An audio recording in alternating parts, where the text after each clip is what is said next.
atas kasih karunia Bapa, sehingga kami boleh ada di tempat ini dengan tidak kekurangan suatu apapun. Semua berkat anugerah banyak baik itu Bapa.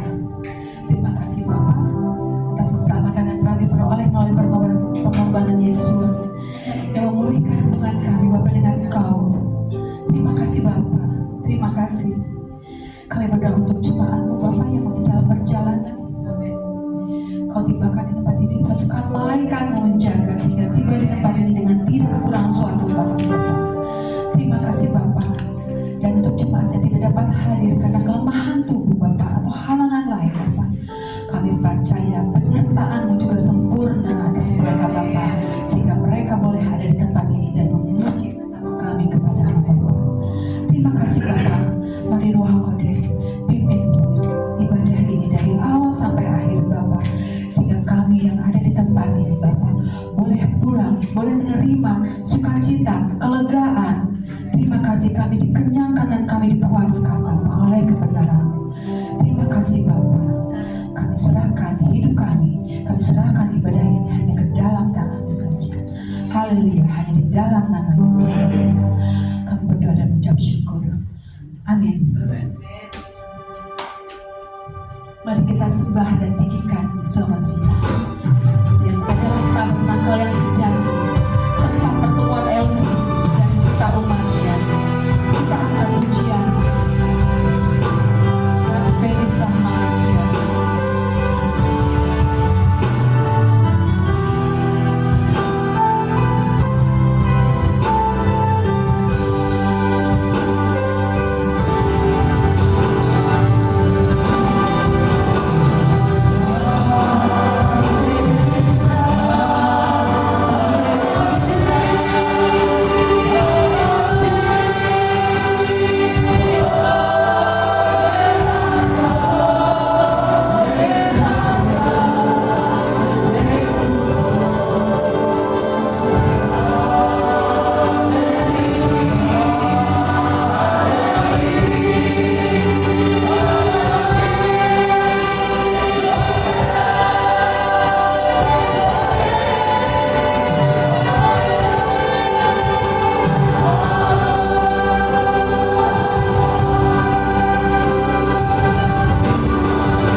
pujian.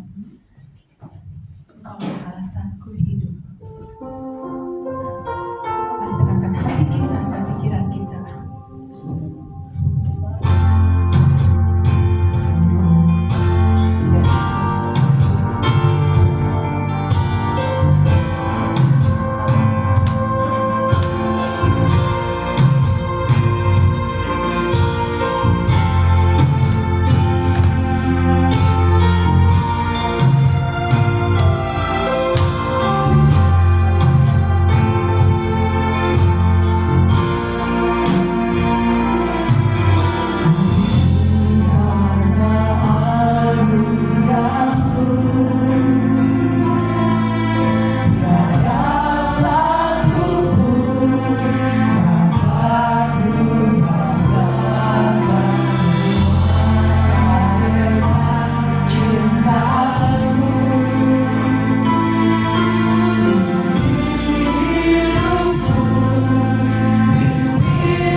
Shabbat Shalom Bapak Ibu. Shabbat Shalom. Saatnya kita akan melakukan tidur.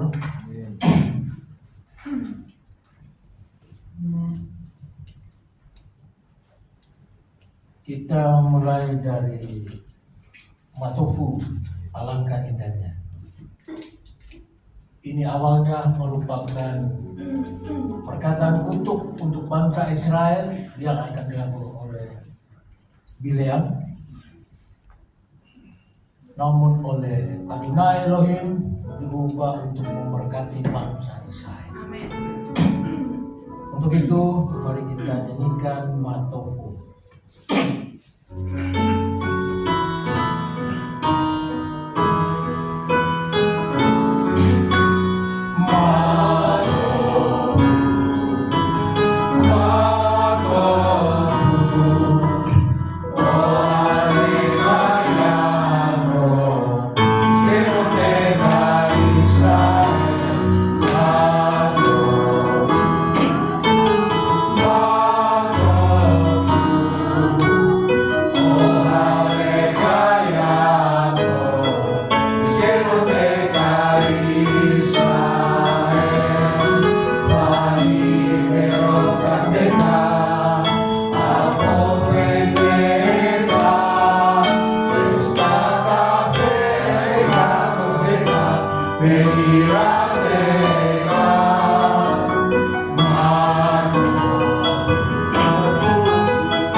kemah-kemahmu Yakub dan tempat-tempat kediamanmu Israel.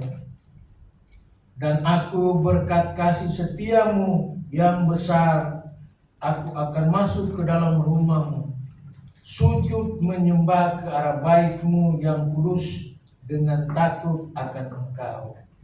Adonai, aku cinta pada rumah kediamanmu dan pada tempat kemuliaanmu bersemayam. Dan aku mau sujud menyembah.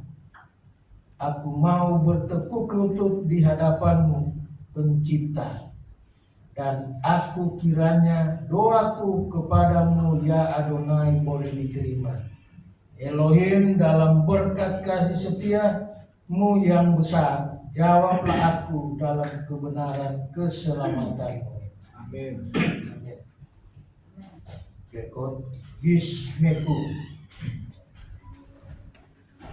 1, 2, 3.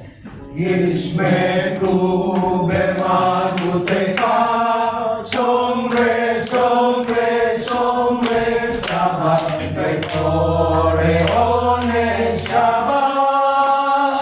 Ismeku bermaguteka, sombre, sombre, sombre, sabat, rectore, one, sabat.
Bersukacitalah dalam kerajaanmu mereka yang menjaga Sabat dan menyebutnya kesenangan. Dan mereka yang menguduskan Sabat akan bersukacita oleh kebaikanmu. Hari ini adalah hari pesta dalam roh bagi Israel, dikuduskan dan diberkati olehmu. Hari yang paling mulia dari antara hari lain, lambang sukacita penciptaan. Amin.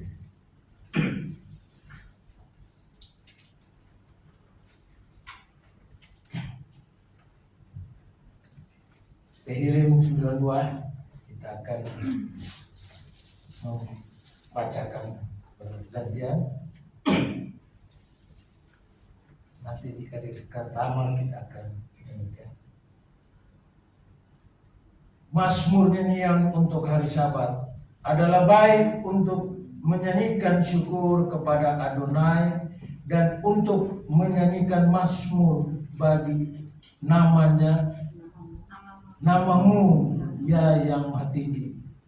Untuk memerintahkan kasih setiamu di waktu pagi dan kasih setiamu di waktu malam. Dengan bunyi-bunyian 10 tali dan dengan gambus dengan iringan kecapi. Sebab telah kau buat aku bersuka-cita ya Adonai dengan pekerjaan karena perbuatanmu merupakan sorak-sorak. Betapa besarnya pekerjaan-pekerjaanmu ya Adonai, dan sangat dalamnya rancangan-rancanganmu. Orang bodoh tidak akan mengetahui dan orang-orang yang mengetahui. Apabila orang-orang fasik bertunas seperti tumbuh-tumbuhan dan orang-orang yang melakukan kejahatan berkembang, ialah supaya mereka dipunahkan untuk selama-lamanya. Tetapi engkau di tempat yang tinggi untuk selama-lamanya ya Adonai. Sebab sesungguhnya musuhmu ya Adonai, sebab sesungguhnya musuhmu akan binasa. Semua orang yang melakukan kejahatan akan dicerai-beraikan. Tetapi kau tinggikan tandukku seperti tanduk banteng. Aku dituangi dengan minyak baru. Sama-sama. Mataku memandangi seteruku, telingaku mendengar perkara orang jahat yang bangkit melawan. Kita nyanyikan. Saya Sadikata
seperti pohon korma, akan tumbuh subur seperti pohon aras di Libanon. Mereka yang ditanam di bait Adonai akan bertunas di pelataran Elohim kita. Pada masa tua pun mereka masih berbuah menjadi gemuk dan segar, untuk memberitakan bahwa Adonai itu benar, bahwa ia gunung batuku dan tidak ada kecurangan padanya.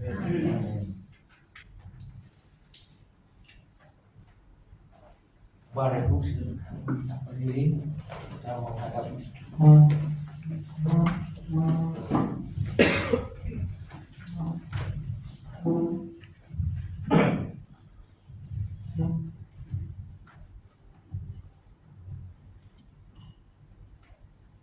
Barehu et Adonai Amipora. Baruch Adonai Amehora Leolam Vaed. Baru Adonai Amipora Leolam Vaed. Diberkatilah Adonai yang layak dipuja. Diberkatilah Adonai yang layak dipuja selama-lamanya. Diberkatilah Adonai yang layak dipuja selama-lamanya. Shema. Shema Israel, Adonai Eloheinu, Adonai Echad. Baruch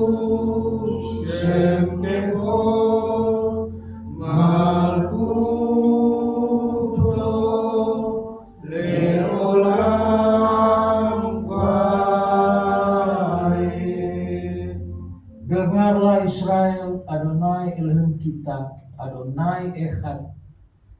Diberkatilah namanya, mulia kerajaannya untuk selama-lamanya. Ve'ahavta. Ve'ahavta Adonai Elohecha bekol lefacha ubekol nafshecha ubekol yodecha ve'hayu halefarim ha'ele asher anoki mitzavecha hayom alefamecha Veshinata lefarecha Veivartam Maham Veshitecha Vedecha Uvretecha Vadere Uvshamlecha Uvkumecha Uksatam leot Ayadecha Vehayu letotavot Venenecha Uktatam al mesuzot bedecha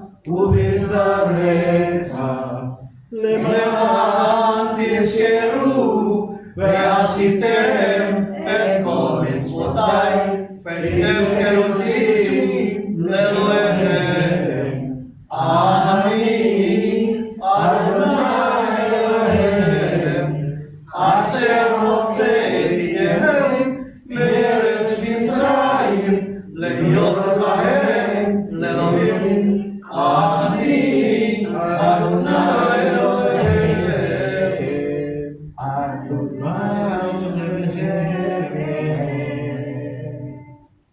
Dan kasihlah Adonai Elohimmu dengan segenap hatimu dan dengan segenap jiwamu dan dengan segenap kekuatanmu. Dan apa yang kuperintahkan kepadamu pada hari ini haruslah engkau camkan dalam hati, dan haruslah engkau mengajarkannya berulang-ulang kepada anak-anakmu, dan membicarakannya apabila engkau duduk di rumahmu, dan apabila engkau sedang dalam perjalanan, apabila engkau berbaring, dan apabila engkau bangun. Dan haruslah juga engkau mengikatkannya sebagai tanda pada tanganmu, dan haruslah itu menjadi lambang di dahimu, dan haruslah engkau menuliskannya pada tiang pintu rumahmu dan pada pintu gerbangmu. Maksudnya supaya kamu mengingat dan melakukan segala perintahku dan menjadi kudus bagi Elohimmu. Akulah Adonai Elohimmu yang telah membawa kamu keluar dari tanah Mesir, supaya aku menjadi Elohim bagimu. Akulah Adonai Elohimmu. Silakan.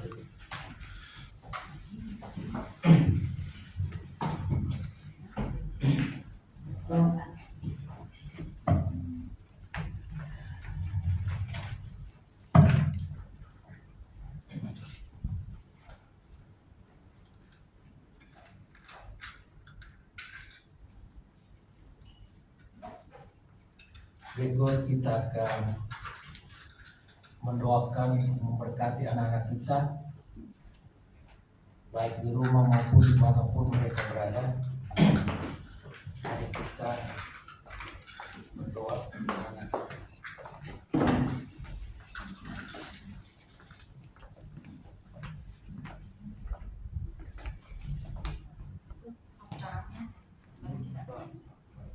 Bisa kok, ya. Mari jemaat semua kita mendukung kita di hadapan Tuhan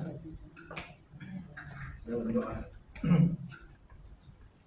Afinu Malkeinu Adonai Eloheinu, Bapa kami, Raja kami, Elohim kami yang kudus, Bapa kami bersyukur kepadamu Tuhan untuk hari Syabat. Hari ini kami rayakan bersama-sama dengan penuh sukacita Tuhan. Kami boleh melihat karyamu yang sempurna yang Engkau selesaikan pada hari ke-7 ya Tuhan. Dan saat ini pun kami merayakan ya Tuhan peristirahatan kami, peristirahatan bagi jiwa kami di dalam Mesias Yeshua yang adalah juru selamat kami, penebus kami. Bapak terima kasih Tuhan. Di Sabat yang indah ini juga kami bawa anak-anak kami yang ada di tempat ini, di Kehilan maupun yang ada di rumah kami masing-masing ya Tuhan. Kami mau biar kiranya tangan-Mu yang kuat dan perkasa itu Tuhan memberkati hidup mereka, menyertai langkah-langkah mereka, memimpin mereka untuk mencapai sasaran yang tepat yang Tuhan sudah tentukan bagi hidup mereka. Pakai hidup mereka Tuhan menjadi berkat ya Tuhan. Tuhan terus memberikan kekuatan, lindungi mereka dari hal-hal yang buruk, dari pergaulan yang baru. Bawa mereka Tuhan kepada sasaran yang tepat ya Tuhan. Sehingga anak-anak kami juga Tuhan boleh pakai untuk membangun kerajaan-Mu di atas muka bumi. Terima kasih, berkati mereka Tuhan dalam studi mereka, dalam pekerjaan, dalam aktivitas mereka ya Tuhan.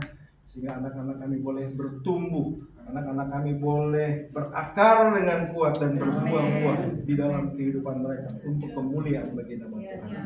Terima kasih Bapa. Kami percaya seperti anak panah yang melesat mencapai sasaran. Demikian juga anak-anak di masa muda mereka Tuhan, mereka akan mencapai sasaran. Dan mereka boleh tetap berjalan di jalan-jalan orang sadikin, orang-orang benar ya Tuhan. Nama-Mu dipuji dan dipermuliakan. Ada kudus Hashem dalam kehidupan anak-anak. Terima kasih Bapak. Ucap syukur dan kami berdoa untuk anak laki-laki terima berkat. Yesimcha Elohim ke Efraim Veki Manasye. Kiranya Elohim akan menjadikan kau seperti Efraim dan Manasye. Kau akan melupakan masa lalumu yang tidak menyenangkan. Demikian kau akan tetap berbuah, sebab buah-buahmu bukan berasal dari dunia ini, melainkan berasal dari Bapa di surga. Untuk anak-anak perempuan yang ada di rumah, kita mengingat mereka, kita berdoa juga. Yesimach Elohim ke Sarah, Rivka, Rachel, Leah. Kiranya anak-anak kami juga Tuhan menjadi seperti Sarah, Rivka, dan Leah ya Tuhan. Ya Tuhan, pakai mereka, berkati mereka ya Tuhan, sebagaimana tertulis di dalam Amsal 31 ya Tuhan. Berkati mereka, berkati anak-anak perempuan kami dalam kehidupan mereka ya Tuhan, juga kelak apabila mereka masuk dalam rumah tangga. Untuk keduanya kita mau berkati mereka. Yevarechecha Adonai v'yismerecha, Yair Adonai panav elecha v'kunecha, Isa Adonai panav elecha v'Hashem lecha shalom. Amin. Kiranya langkah-langkah kehidupan mereka akan terus dipimpin oleh Ruach HaKodesh, Ruach HaEmet, Besem Yeshua HaMashiach Adonai. Amin. Amin. Kan jadi raja. Akan ikrar persekutuan kita. Ya, 2, 3. Dengan sukacita aku bersekutu dengan junjungan Yeshua HaMashiach, yang adalah jalan kebenaran dan kehidupan, sumber keselamatan kekal. Seperti caranya yang tetap melekat pada pokok anggur, demikian aku tinggal dalam kasih-Nya, dengan melakukan segala perintah-Nya. Aku ada seperti yang dikatakannya aku ada.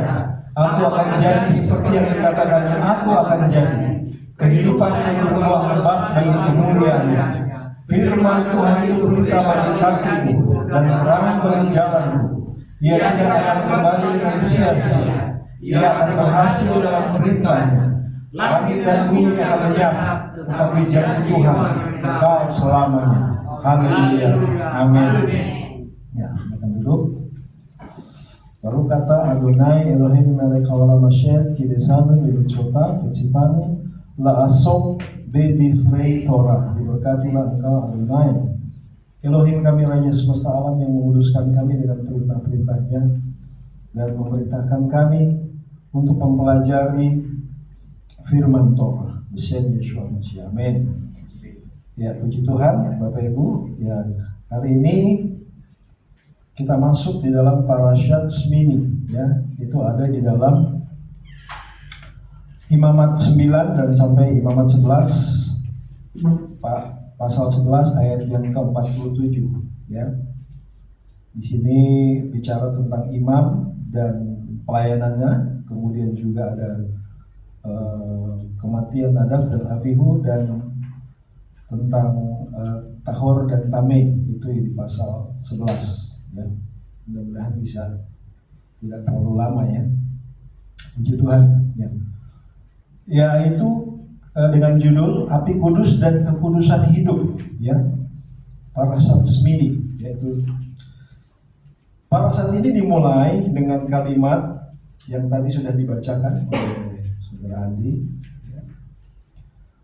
Pada hari yang ke-8 Mose memanggil Aharon dan anak-anaknya serta para tua-tua Israel untuk mempersembahkan korban, karena mereka akan memulai satu pelayanan setelah segala sesuatunya dipersiapkan, segala sesuatunya dikerjakan sedemikian rupa dengan cermat, ya, atas perintah Adonai kepada Mose dan Aharon. Kata Shmini itu artinya adalah 8, Shmini. Namun ada pertanyaan muncul dalam pendekatan Midrash ini, ya. Mengapa Torah menekankan hari ke-8? Bukankah cukup hanya mengatakan setelah 7 hari? Tetapi Torah ini dikatakan pada hari ke-8. Biasanya itu hari 1 dan hari 7, ya, Syabat. Setelah itu kembali lagi ke hari pertama, begitu, ya. Tetapi Torah katakan Yom Hashmini. Ya, ini mempunyai satu makna yang sangat dalam sekali, ya, bagi kita orang percaya, bagi umat Tuhan. Para rabi mengajarkan prinsip yang penting tentang angka dalam pemikiran Ibrani, ya, dalam pemikiran Ibrani. Angka 7 itu melambangkan kesempurnaan, ya, kesempurnaan karena Hashem, Adonai Elohim itu menciptakan segala ciptaannya 1 sampai ke 6, dan hari ke-7 dia menyempurnakannya, ya, pada hari ke-7 Yom Hashpi'i dia beristirahat, yang itu selalu di dalam kidus setiap Syabat itu kita selalu ucapkan, dan waihi ereh waihi woker Yom Hashisi waikulu hasyabat, dan itu sempurna. Ciptaan diselesaikan dalam 7 hari, ya, siklus Sabat. Nah, sedangkan angka 8 ini melambangkan dimensi supranatural. Ya, dimensi supranatural artinya apa? Artinya adalah sesuatu yang melampaui alam, pikiran dan logika kita sebagai manusia. Itu berarti adalah dimensi ilahi. Ada satu dimensi ilahi yang juga paralel dengan dimensi di dalam dunia, yang materi. Ya, tetapi ini lebih tinggi. Ya, Hashmini. Ya. Kita lihat juga Yeshua bangkit pada hari pertama, hari ke-8. Hanukkah dirayakan selama 8 hari. Ya, banyak unsur-unsur 8. Ya, Brit Milah juga biasanya dilakukan hari ke-8. Ya. Jadi hari ke-8 adalah satu momen transisi ketika Adonai Elohim masuk secara nyata ke dalam sistem kehidupan manusia. Jadi itu spiritual, tapi itu nyata, itu realm, ya, itu ada di dalam kehidupan manusia dan kita rasakan. Dan kita rasakan sistem dari perhitungan hari ke-8 ini, ya. Dan membawa yang supranatural ke dalam yang natural. Yang supranatural Tuhan bawa turun ke bawah, ya, ketika Mose naik ke Har Hasinai, ya, boleh dikatakan dia seperti setengah dewa, gitu, ya, karena dia menatap Hashem dan dia hidup, ya. Dia melihat kemuliaan Hashem, ya. Itu dia mengalami hal yang supranatural. Nah, ini juga Tuhan mau kepada Bani Israel setelah persiapan selama 7 hari. Di hari ke-8 mereka memulai satu pelayanan di Ohel Moed, di kemah kudus, di kemah suci. Jadi kita lihat di sini bahwa Midrash mengajak kita melihat bahwa hal-hal yang rutinitas dalam hidup kita, sesuatu yang kita lakukan dari hari pertama, ya. Hari pertama itu hari Minggu yang Yom Rishon, ya, hari pertama. Ya, Yeshua bangkit itu di Yom Rishon. Sampai hari ke-7, ya, selalu kan hitungannya begitu. Tetapi hari ke-8 ini ditulis dalam hal Torah, dan ini dimaksudkan adalah sesuatu yang sangat spiritual melalui transcendent, sesuatu yang lebih tinggi, ya. Adonai Kerinduan Adonai adalah membawa kita untuk melangkah masuk ke dalam hadirat-Nya. Artinya kita adalah manusia jasmani, tapi kita juga adalah manusia rohani. Sebab kita sudah ditebus, Bapak Ibu Saudara sekalian. We have already redeemed by the blood of the Lamb. Ya, dan manusia lama kita sudah mati, dikatakan. Ya, matikanlah segala sesuatu yang itu berdosa dalam tubuh, menjadi manusia baru. To be one new man, menjadi satu manusia baru. Nah, ini yang disebut juga dengan proses pengudusan dalam hidup kita. Kita ditebus karena kita dulu Israel juga budak, sama gambarannya. Kita juga dulu hamba dosa.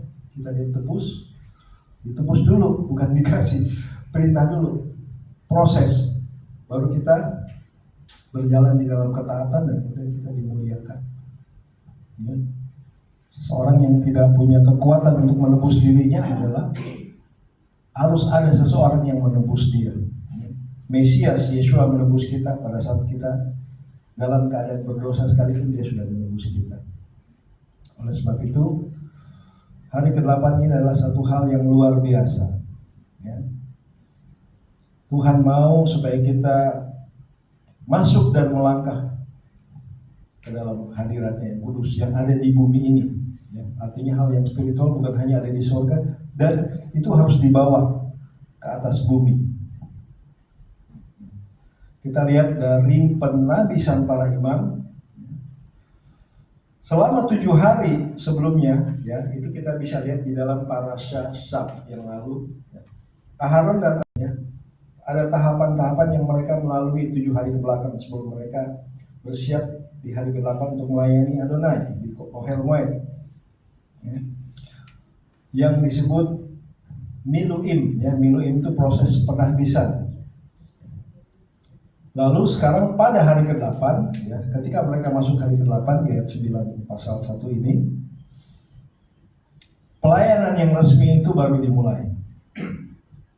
Dan ini adalah pertama kalinya, ya, korban dipersembahkan langsung oleh Kohen, oleh para imam yang ditunjuk. Ya. Imam sudah mendapat tugasnya masing-masing untuk mempersembahkan korban. Ya, kita tahu korban itu ada 5 korban.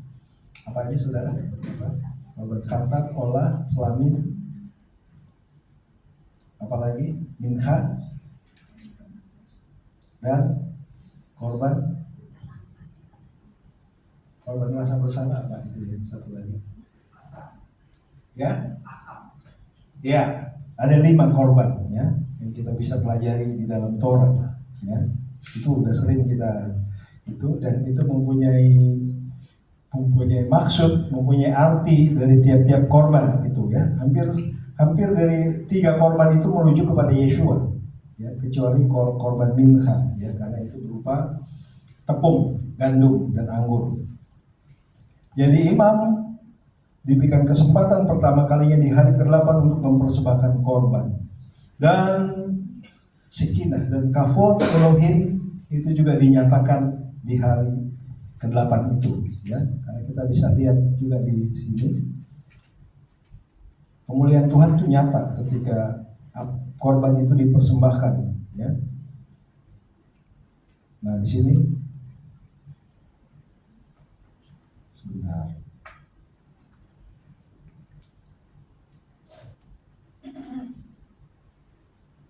Ya, ini korban.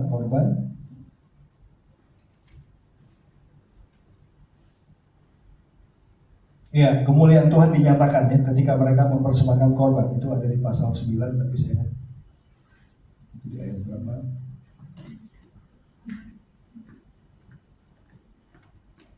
Oh, ayat 23. Ya, 20-23. Aharon mengangkat kedua tangannya atas bangsa itu lalu memberkati mereka. Kemudian turunlah ia setelah mempersembahkan korban menghapus dosa, korban bakaran, dan korban keselamatan. Masuklah Mose dan Aharon ke dalam kemah pertemuan. Setelah keluar mereka memberkati bangsa itu, lalu tampaklah Kavod Elohim, Kavod Adonai kepada segenap bangsa itu.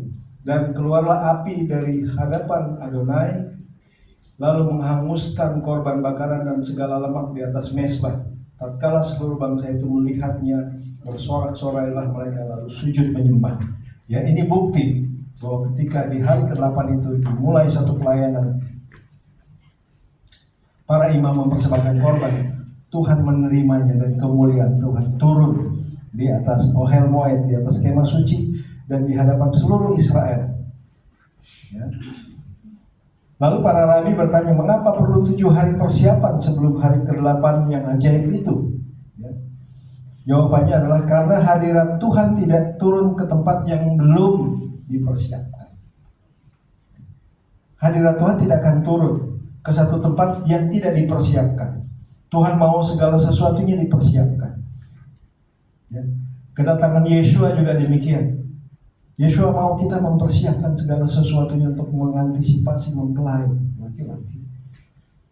Jangan sampai minyak itu habis dan api pelita kita padam. Pelita itu adalah Torah. Firman-Mu adalah pelita bagiku dan terang bagi jalanku. Jadi pelita yang kita pegang itulah Torah Adonai. Ya. Ruach HaKodes ya betul. Ya, tetapi jelas di dalam Mazmur 119 ayat 105 katakan firman-Mu adalah pelita, Torah-Mu adalah pelita bagi kakiku. Ruach HaKodes yang memberikan kita kemampuan. Jangan sampai padam. Tuhan mau segala sesuatu dipersiapkan. Demikian juga di Ohel Moed. Ini paralel dengan hidup kita. Jadi apa? Jadi persiapan itu melibatkan penyerahan diri yang total. Hidup kita serahkan 100% kepada Tuhan. Biar Tuhan mau bentuk kita seperti tanah liat. Ya, di tangan penjunan Dia mau bikin kita seperti sesukamu. Ku tunggu diam di kakimu. Itu lagu tahun 70-an mungkin ya, 70-an. Saya masih ingat. Tapi itu luar biasa sekali. Ya. Tuhan mau mempersiapkan kita untuk menyambut Dia. Demikian juga dalam pelayanan kita ya, Bapak Ibu Saudara sekalian. Segala sesuatu mesti dipersiapkan. Ya, penyerahan diri secara total.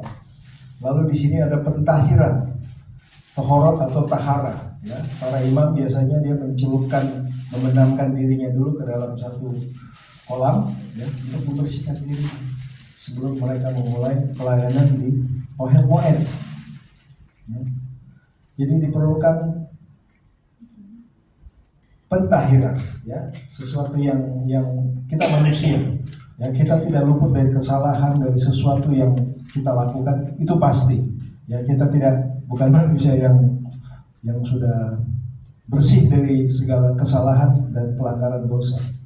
Oleh sebab itu tetap, ya, artinya kita minta Tuhan baharui terus. Makanya kita berdoa setiap hari, setiap pagi, mulai hari, setiap petang atau setiap malam kita berdoa. Itu apa? Itu fungsinya untuk meningkatkan kesadaran rohani kita, ya, supaya apa? Kita dipulihkan terus-menerus, ya. Karena kita akan selalu kembali, ya, kemudian taharah dan ketaatan yang Tuhan inginkan, ketaatan terhadap segala perintah-perintahnya Dia. Jadi bukan hanya sekedar keinginan, saya mau melayani begitu, tidak, tapi itu harus diawali dalam hidup kita dengan ketaatan kepada seluruh perintah-perintah Tuhan. Lalu apa yang terjadi jika seseorang ingin mengalami hadirat Tuhan tanpa mau melalui proses yang harus dia lewati? Ya. Seseorang ingin mau melayani Tuhan, tapi dia tidak mau melalui proses yang ditentukan, ya, sebelum dia melayani. Tanpa mau dipersiapkan, tanpa mau melalui pemurnian.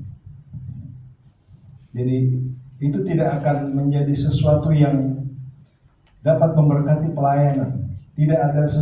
Itu tidak akan menjadi sesuatu yang dapat memberkati hidup kita juga. Karena kita tidak mau dipersiapkan dalam satu proses pemurnian. Ya. Tuhan katakan, firman Tuhan katakan, berubahlah oleh pembaharuan budimu. Itu juga satu proses dalam hidup kita. Untuk apa? Untuk kita dimurnikan. Makanya kita perlu Ruach HaKodes, kita perlu Roh Kudus, Ruach HaEmet, Roh kebenaran yang menuntun kita. Kita perlu juga discern. Discern itu kita punya hikmat, ya, untuk menentukan ini benar atau salah, ya. Di dalam Korintus disebut karunia untuk membedakan roh, ya. Karena di dalam dunia ini banyak roh, banyak penyesal. Ya. Kita perlu Ruach HaKodes dan roh hikmat, roh membedakan roh, untuk kita bisa melihat kita udah di jalan yang benar atau kita salah, kita distorsi, menyimpang. Itu maksudnya diperlukan proses, ya. Jika seseorang tidak mau masuk di dalam satu proses dalam kehidupan, ya tentunya Tuhan tidak akan berkenan. Ya, ini akan menjadi satu hal yang buruk bagi hidup dia. Ya. Saya nggak mau diproses Tuhan dalam melayani, tidak. Semua bagian dalam pelayanan, dalam kehilangan itu melalui proses pembelajaran, dan proses penundukan diri, proses yang mungkin sakit ya bagi kita, ya. Ego kita mesti kita buang, ya. Ego mesti kita buang, ya. Karena ego itu lebih sering muncul dalam hidup kita, Bapak Ibu saudara sekalian. Ya, sebab kita ini manusia. Jadi itu, ya, satu proses yang Tuhan inginkan dalam hidup kita ketika kita mau melayani Tuhan. Demikian juga dengan para kohanim, para kohen yang ada di Ohel Moed, yang ada di Kemah Suci. Ya. Lalu kita lihat di ayat 24 pasal 9, api Tuhan turun, api keluar dari hadapan Adonai lalu menghanguskan korban, dan seluruh bangsa bersorak-sorai dan sujud menyembah. Tadi kita sudah baca, ya. Jadi ini adalah momen puncak yang luar biasa. Tuhan Adonai menjawab dengan membakar semua korban-korban bakaran lemak dan semua yang ada di Mesbah. Itu artinya Tuhan menjawab, Tuhan mendengar, dan Tuhan berkenan atas setiap apa yang dipersembahkan. Demikian juga dengan hidup kita. Tuhan mau berkenan juga kepada hidup kita yang dipersembahkan dan terbakar. Ya. Mengapa korban itu harus terbakar habis? Korban adalah binatang. Ya. Segala hal-hal yang buruk, ya, maksudnya begini, sense of animal, ya, daripada binatang tersebut itu hangus. Jadi itu sense of animal kita sebagai manusia itu dibakar habis. Itu dilambangkan sebagai binatang yang dibakar habis, ya, dibakar habis, lalu asapnya naik ke hadapan Tuhan. Artinya apa? Artinya kita membakar habis semua ego kita, semua dosa, kesalahan kita di hadapan Tuhan, pengakuan kita di hadapan Tuhan, dan itu menjadi sesuatu yang harum di hadapan Dia. Itu maksudnya, saudara. Paralelnya seperti itu. Ya. Korban yang dipersembahkan dan dikatakan Tuhan senang, ya. Bau-baunya itu menyenangkan, begitu, ya, bagi Tuhan. Dan Tuhan berkenan atas persembahan itu. Jadi itu adalah dalam Midrash. Para nabi menjelaskan bahwa api itu disebut Aish dalam bahasa Ibrani. Itu melambangkan kehadiran Tuhan, kehadiran Adonai yang murni, ya, atas Ohel Moed. Dia hadir di situ. Sekinahnya ada, bahwa dia turun. Ya. Lalu itu juga adalah acceptance, ya, acceptance itu, ya, bahasa saya, ya, penerimaan. Ya, bukti dari satu penerimaan bahwa Tuhan menerima segala korban-korban yang dipersembahkan oleh bangsa Israel di hadapan Tuhan. Ya. Lalu kemuliaan Tuhan yang memenuhi, ya, dan itu dirasakan oleh seluruh umat Israel.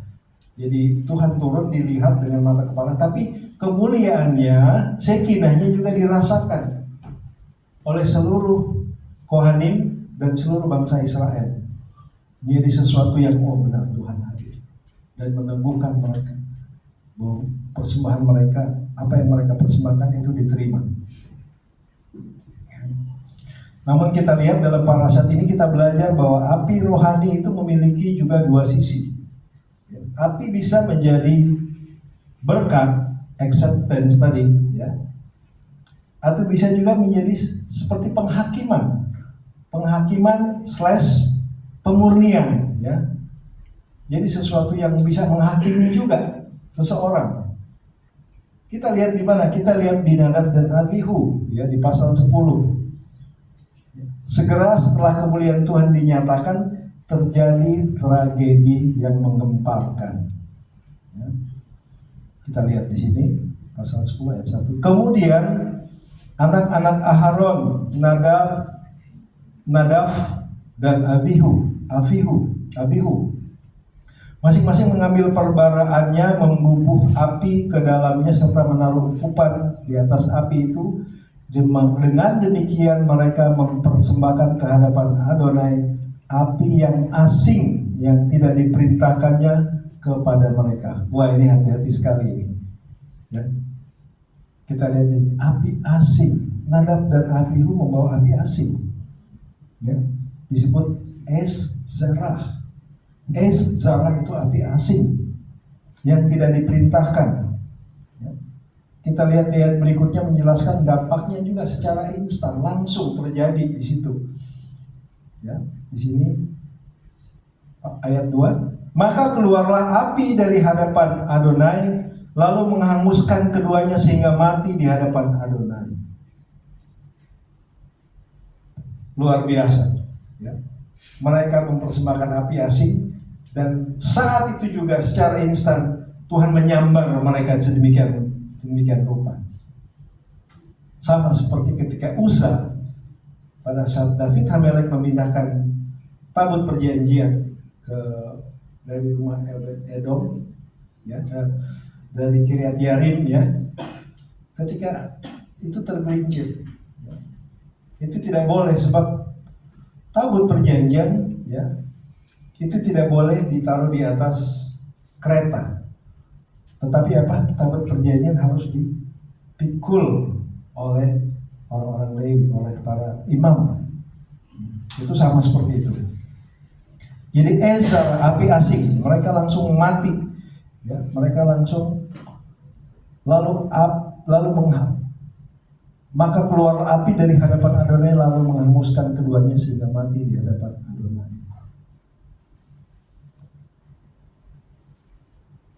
Mereka mati di tempat kudus. Ini pertanyaan Midras besar. Ini adalah salah satu teka-teki terbesar di dalam Torah. Apa sebenarnya dosa Nadab dan Abihu sehingga mereka harus mati? Saat itu juga instan, ya, tanpa peringatan. Karena mereka adalah anak-anak Kohen Gadol, anak-anak imam besar Aharon, ya. Artinya orang yang nomor 2 setelah Moshe Rabbeinu. Mereka orang-orang yang terpandang, orang-orang yang sangat rohani dikatakan. Karena Torah tidak merincinya secara eksplisit apa yang menyebabkan di sini, ya, ditulisnya di pasal 10 ini. Para rabi memberikan penafsiran, ya. Penafsirannya begini. Penafsiran tentang dosa Nadab dan Abihu. Jadi menurut Rashi, masalah utama terletak pada kalimat yang tidak diperintahkannya, api asing, yaitu sesuatu yang lain, ya, yang melampaui otoriti yang diberikan. Ya. Dalam pelayanan kepada Adonai, ya, inovasi rohani berdasarkan niat baik saja itu tidak cukup. Ya, mungkin dia ingin membuat satu inovasi tersendiri, ya, Nadab dan Abihu. Ya. Tetapi itu tidak diperintahkan, tidak ada sesuatu. Ya. Kita lihat juga banyak orang-orang melakukan hari raya atau apapun tidak ada di dalam Torah, tidak diperintahkan. Ya, saya tidak sedang menyindir, tidak. Tapi jelas memang tidak ada. Ya. Yang ada adalah 7 hari raya dan 2 hari raya kecil itu. Ya. Tetapi orang yang percaya kepada Yeshua, saya katakan kepada Yesus, merayakan hari raya yang tidak diperintahkan. Ya, puji Tuhan. Ya. Mudah-mudahan mereka dibukakan mata rohani mereka dan mereka bisa mengenal kebenaran tentang hari raya itu sendiri. Ya. Jadi dalam pelayanan kepada Adonai, inovasi rohani saja dan niat baik tidak cukup. Harus ada ketaatan secara mutlak pada otoritas firman. Ya. Nanti mungkin di akhir setelah midras kita bisa tanya jawab ya. Saat ini kita masuk dalam midras dulu supaya bisa selesai. Dan kemudian di dalam Mishnah, dalam Talmud Bavli ya, Eruvin 63a, ini Talmud yang menulis ya. Mereka mengeluarkan satu ajaran ya, satu halakah mereka di hadapan guru mereka Moshe. Jadi seperti seakan-akan mereka mengerti sesuatu yang ingin mereka lakukan di hadapan Moshe dan Moshe harus dengar. Nah ini adalah pelanggaran terhadap otoritas karena yang Tuhan pilih adalah Moshe dan Aharon. Tetapi Nadab dan Abihu di dalam Talmud dituliskan seperti itu. Mereka bertindak melampaui batas otoritas yang ada. Jadi ada unsur arogansi, ya, arogansi intelektual rohani. Ya, ada semacam bukan cuma Moshe dan Aharon aja, kami juga bisa, karena kami kan anak-anak Kohen Gadol, seperti itu, ya, seperti itu. Ya, itu adalah sesuatu yang trespass, ya, yang melanggar otoritas yang Tuhan tetapkan pada Moshe dan kepada Aharon. Lalu juga ada semacam kesombongan dan ambisi yang tersembunyi dari Nadab dan Abihu. Beberapa midras mengatakan bahwa mereka pernah berbisik. Ini midras lagi ya, karena memang sumbernya dari sana. Ya, kita membahas Torah, tentu sumbernya itu adalah dari midras para rabi, bukan sumbernya dari Helenis, tidak ya, tetapi dari midras, dari pengajaran Torah juga ya, dari Humas. Mereka katakan gini, kapan dua orang tua ini yaitu Moshe dan Aharon, mereka berdua gitu ya. Kapan dua orang tua ini mati supaya kita bisa memimpin Israel? Kurang ajar ya saudara. Ini berani-beraninya mereka berkata seperti itu ya. Ya ini midras loh yang mengatakan ya seperti itu ya. Jadi ini sesuatu sesuatu arogansi, sesuatu itu yang ada di dalam hati Nadab dan Abihu ya. Menunjukkan satu motivasi yang benar-benar tidak murni di balik pelayanan yang kudus yang akan mereka persembahkan. Jadi makanya Tuhan marah dan tidak berkenan. Ini benar-benar api asing ya. Lalu kemudian mereka itu juga mabuk oleh anggur. Mereka mabuk oleh anggur ya. Karena tepat setelah kejadian mereka dihangus ya oleh api Tuhan. Tuhan katakan jangan minum anggur ya ketika kamu masuk ke kemah pertemuan. Ada perintah seperti itu. Mereka melayani dalam keadaan mabuk ya. Mabuk oleh anggur, tetapi juga mabuk oleh euforia mereka, karena mereka merasa bahwa mereka superior nih, bisa masuk ya, keangkuhan ya, kesombongan. Jadi hal-hal itulah yang menyebabkan Tuhan marah dan menganggap itu adalah api asing, es zara, dan Tuhan menghukum mereka saat itu juga. Jadi ini juga mungkin refleksi bagi kita juga ya, betapa kita mau diproses pada saat kita mau melayani Tuhan. Sebab kita manusia, selalu ada saja dalam diri kita, dalam hati kita sesuatu yang mau menonjol begitu ya, ingin sesuatu yang keangkuhan ya, kesombongan itu harus kita tekan, harus diproses dulu. Ini ada sedikit itu juga dari kitab Zohar ya. Kitab Zohar mencatat bahwa mereka tidak menikah dan tidak mau membaur dengan umat Israel karena merasa terlalu suci ya. Jadi mereka mencoba menyatu dengan Tuhan dan mengabaikan tanggung jawab mereka sebagai manusia yang tinggal di muka bumi ya. Ini Zohar yang mengatakan seperti itu. Jadi banyak faktor ya. Ini beberapa faktor tadi ya, kesombongan, keangkuhan, perkataan yang melampaui otoritas ya. Kemudian mereka juga mabuk anggur, sepertinya tidak terlihat ya, tetapi pada saat masuk ke ruang kudus, ruang maha kudus ya, itu tidak ada toleransi sama sekali. Apakah mereka bersalah? Apakah mereka orang jahat ya? Orang yang tidak, ya, tidak. Tetapi untuk masuk ke ruang kudus, ya, itu harus ada persiapan hati, persiapan hidup, ya, dan tidak main-main. Karena mereka mewakili kol Israel, seluruh umat Israel. Dan itu adalah hari pertama Ohel Moed itu selesai dibangun dan ditahbiskan. Dan pertamanya ini Tuhan membakar habis, ya Tuhan berkenan. Tetapi ketika Nadab dan Abihu di bagian mereka, Tuhan tidak berkenan karena api asing itu sendiri.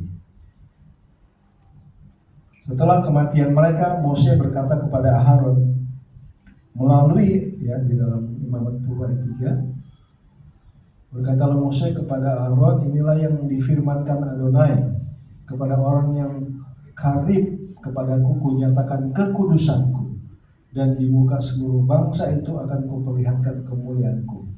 Dan Aharon berdiam diri. Aharon, bapaknya, berdiam diri.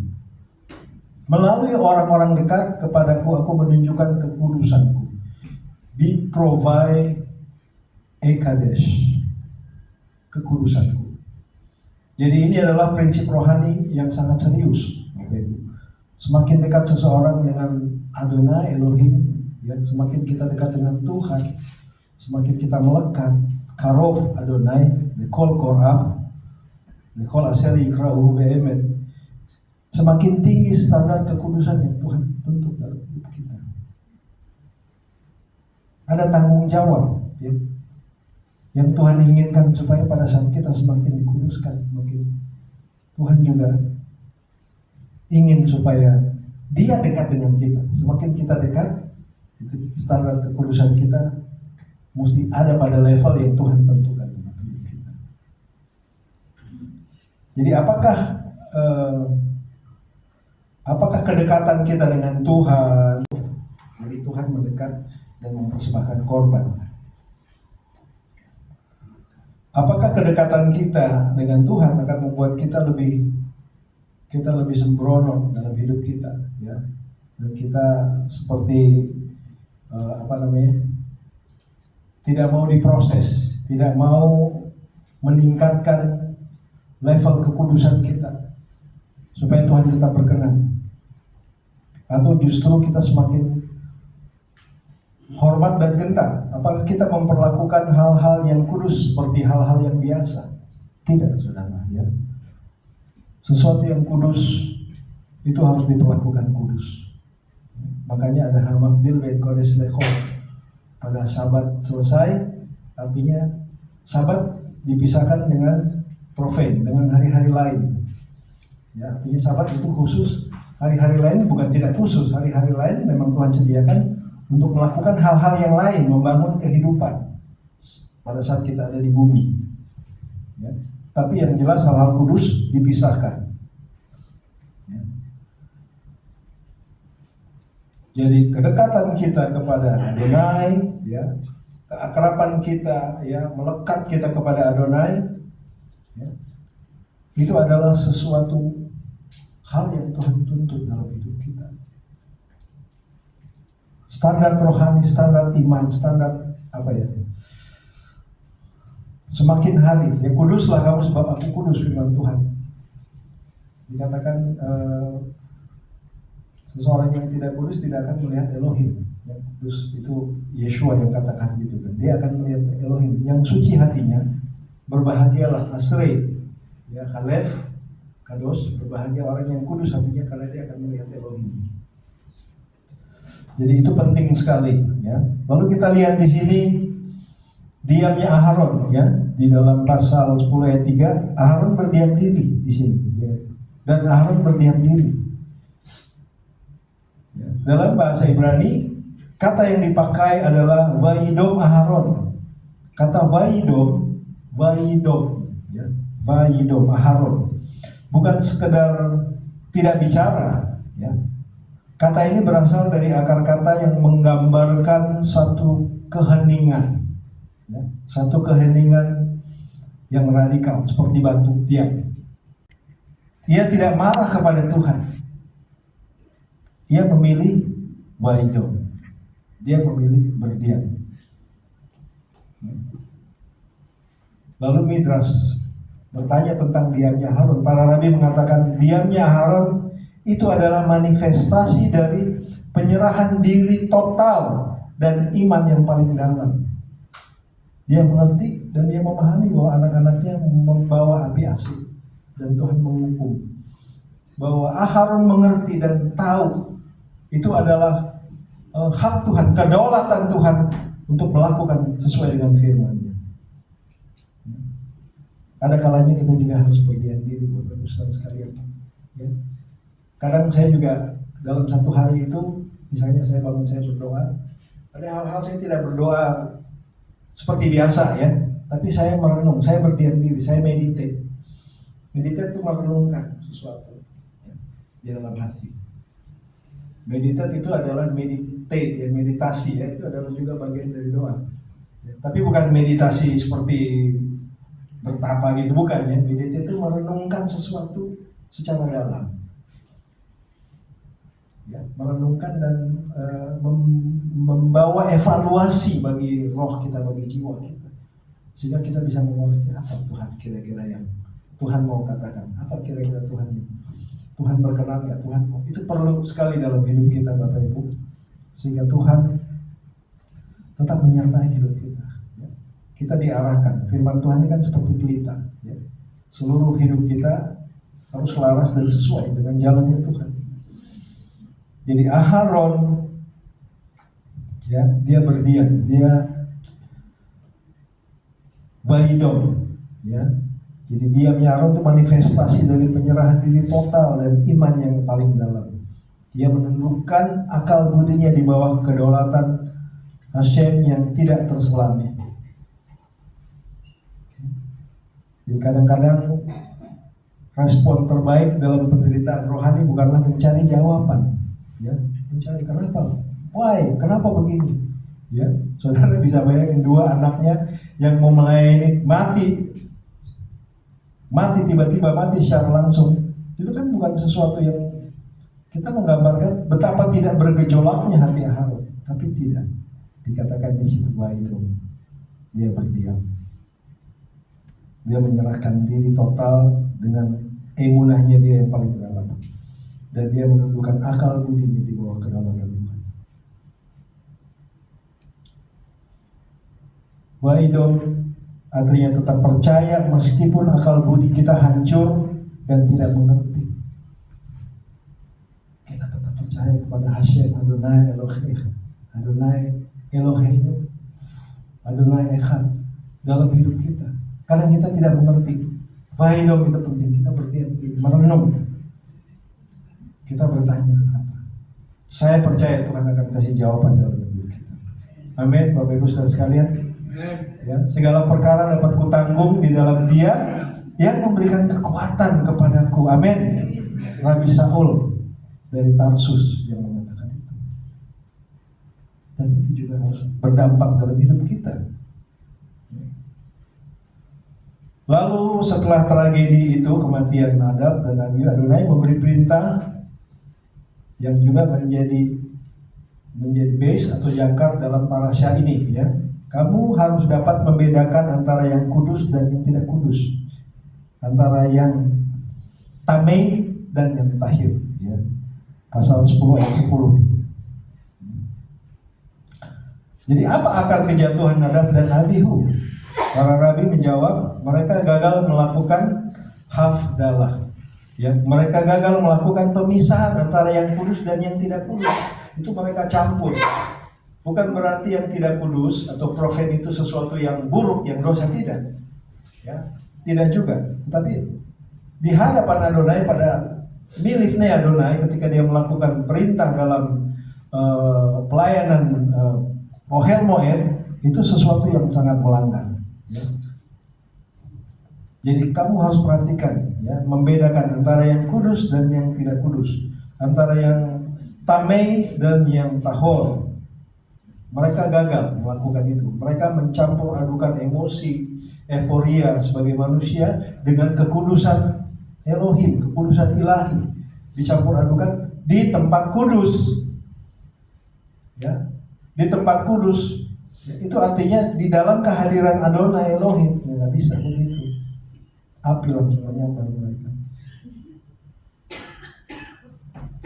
Jadi kedewasaan rohani tidak diukur dari seberapa sering kita melakukan pelayanan atau apapun, tidak, saudara. Kedewasaan itu diukur dari kemampuan kita untuk membedakan, discernment, mana yang berasal dari Hashem, dari Adonai, dan mana yang berasal dari Esa, api asing, ya? Sehingga kita bisa menyenangkan dia dalam melayani dia, tidak mencampur adukan segala hal, jadi gado-gado, ya, das. Tidak, kita bisa membedakan. Kita mempunyai discernment, roh hikmat untuk membedakan Tuhan berkenan atau tidak, atau Tuhan tidak berkenan, atau Tuhan berkenan. Tentu Tuhan memberikan kita discernment, ya, untuk melangkah pada saat kita melayani Dia, pada saat kita berjalan di dalam firman dan kehendaknya.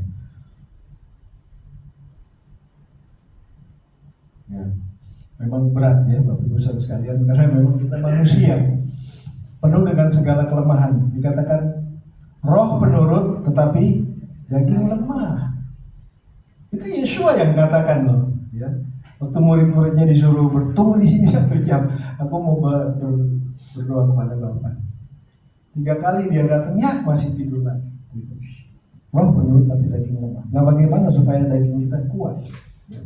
Kita harus memiliki discernment, roh yang bisa membedakan, kepekaan akan kehendak Tuhan dalam hidup kita.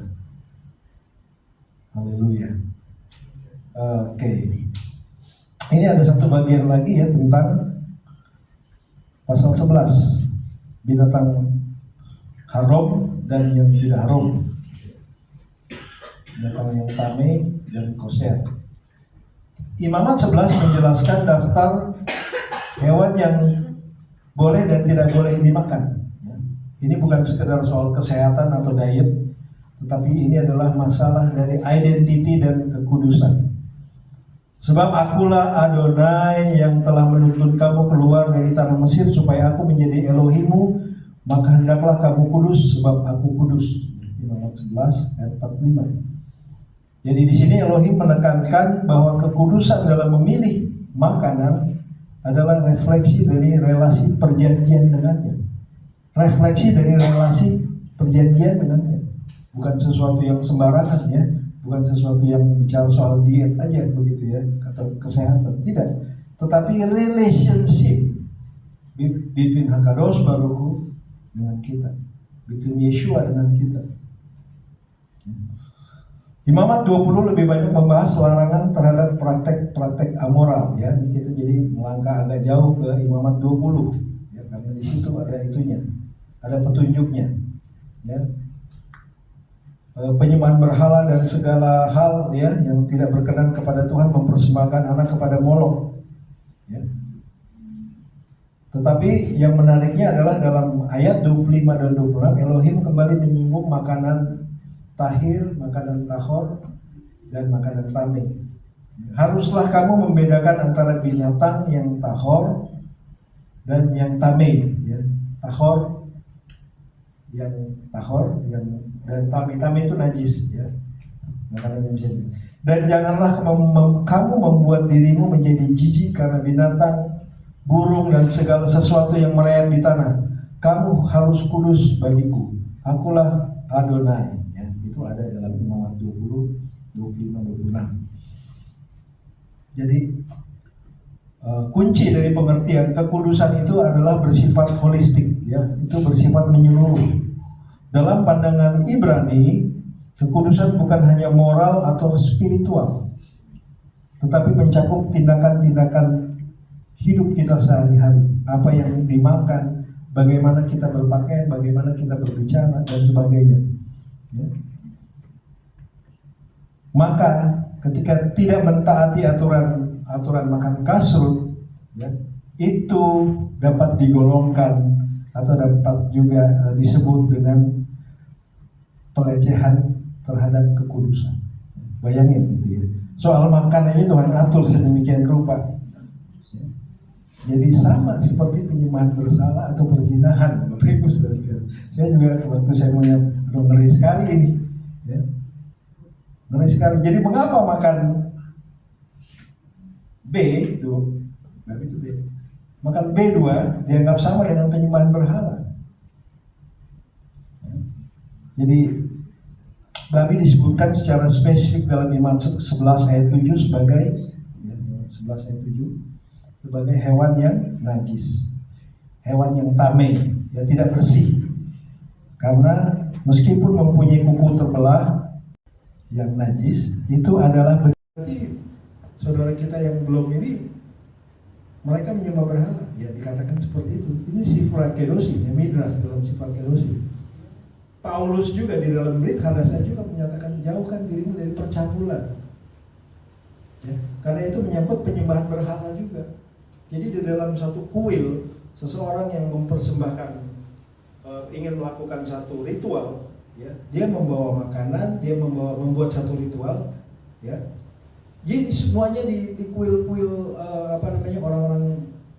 orang-orang yang tidak mengenal Elohim, ya, kuil-kuil berhala, itu semuanya sudah segala bentuk dosa, ya. Makanannya itu juga dipersembahkan, ya. Tindakan asusilanya juga dilakukan di situ. Itu sangat keji. Itu sebabnya Tuhan memisahkan Israel dari bangsa-bangsa yang tidak mengenal Elohim untuk kudus di hadapan Dia, dengan memisahkan ini cara makan, cara hidup. Ya. Ekstrim sekali memang, tapi seperti itulah. Ya.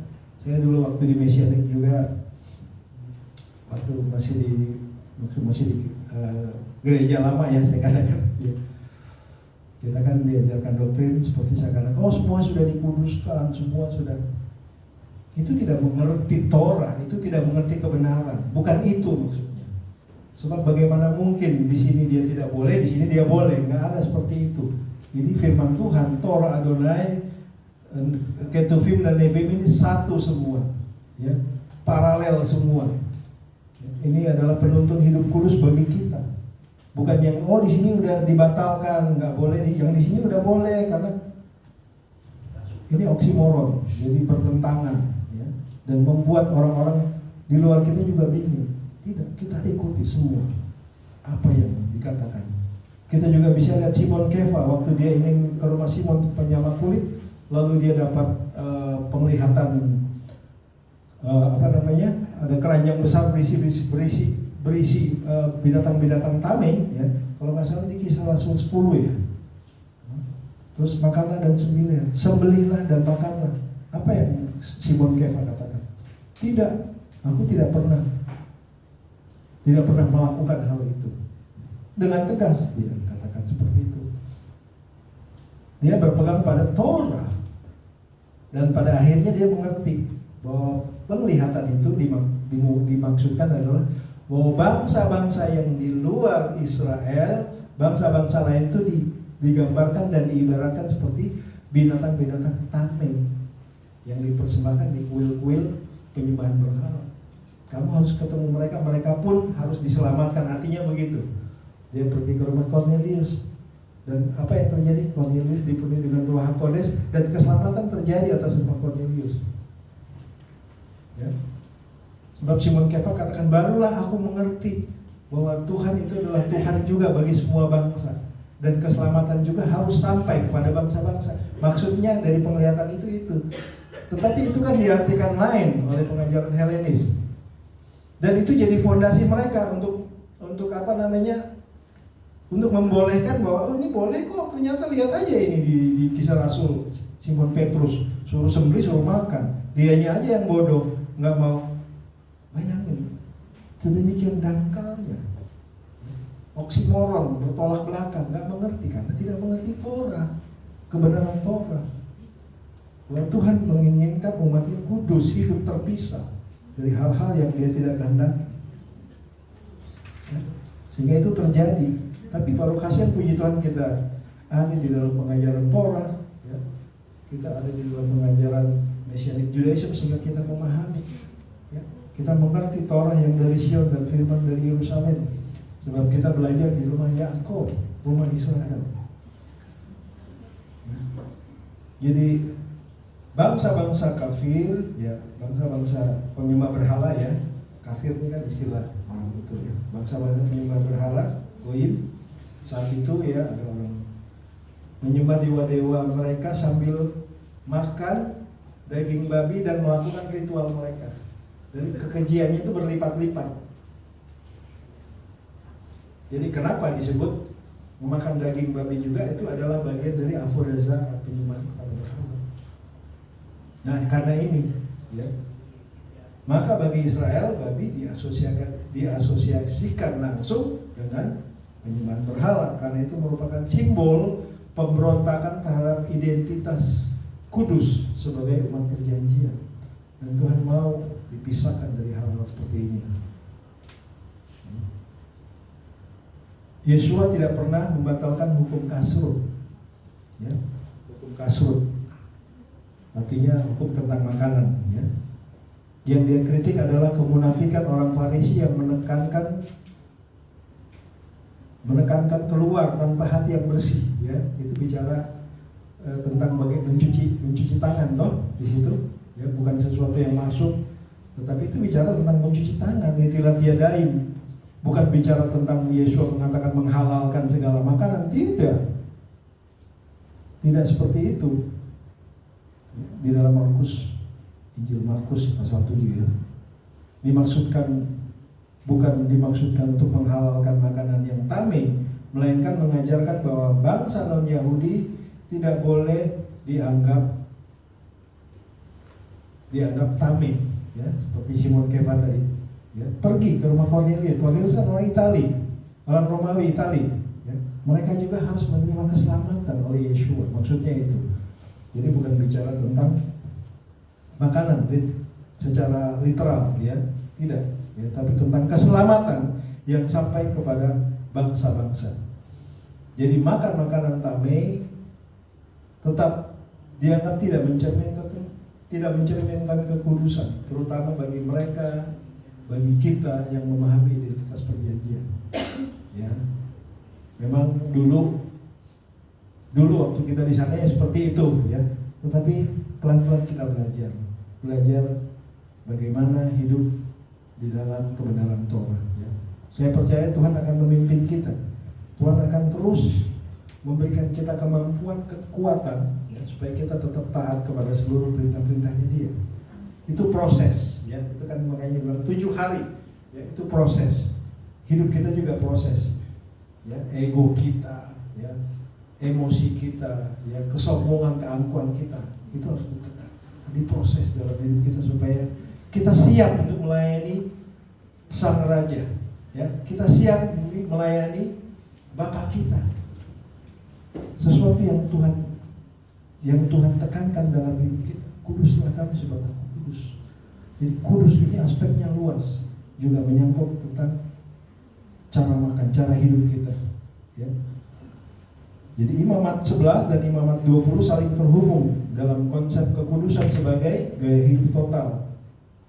Ya, artinya menolak aturan makanan yang tameh atau najis, yaitu sama juga dengan menolak firman-Nya, ya, memberontak terhadap firman-Nya.